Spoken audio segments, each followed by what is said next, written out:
ఎలా కుదిరింది? ఇందాక అనిల్ రావు ఇప్పుడు చెప్పాడు, ఆ హింట్ ఇచ్చింది మీ ఇద్దరం కలిపి చేసేలాగా ఏదైనా ఒక ఎపిసోడ్ క్రియేట్ చేసి అక్కడ వినియోగించుకుందాం, మా ఇద్దరు కాంబినేషన్ సినిమాకు ఉపయోగపడే విధంగా సినిమాలో అంతర్భాగంగా ఉండేలాగా అన్నందుకు అని చెప్పిన విషయం ఎలాగా ఇదేంటంటే, ఒక 5 ఏళ్ల క్రితం అనుకుంటా మీ ఇద్దరం అమెరికా వెళ్ళాం. లాస్ ఏంజల్స్ వెళ్ళినప్పుడు అక్కడ మిత్రుడి ఇంట్లో కూర్చున్నప్పుడు అంత ఎదురు కూర్చొని పిచ్చాపాటి మాట్లాడుకుంటుండగా వాళ్ళు ఎవరు అబ్బా మీ ఇద్దరు చూస్తుంటే చాలా బాగుందండి, ఒక స్టిల్ తీసుకుంటాం అంటూ వాళ్ళు స్టిల్ తీయబోతుంటే అక్కడ తీయదు.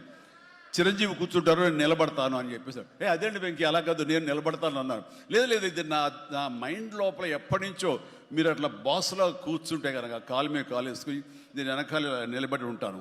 ఇది ఒక మంచి స్టోరీకి స్టిల్ లీడ్ అవ్వాలి అంటే మన హాలీవుడ్ గాడ్ ఫాదర్ చూసారా, మెర్లిన్ బ్రాండో అండ్ ఆల్ పచినో అలాంటి క్యారెక్టరైజేషన్స్. వెంకీ నువ్వు వెళ్ళి వాడు నరుకురా అంటే నువ్వు వెళ్ళి మ్యాసగా నరికి వచ్చేస్తాను అంటే తనకి ఎప్పటి నుంచి ఉందో అలాంటి జోనర్ సినిమా చేయాలి, మా ఇద్దరు కాంబినేషన్లో చేయాలన్న కోరిక ఉందో ఆయన వ్యక్తపరిచేసరికి నేను చాలా ముచ్చట పడిపోయాను. అదేవిధంగా స్టిల్స్ కూడా మీరు దిగాము, అది ఎవరు లీక్ చేస్తారో నేనైతే లీక్ చేయలేదు, అది బయటకు వెళ్ళిపోయింది ఆ స్టిల్స్.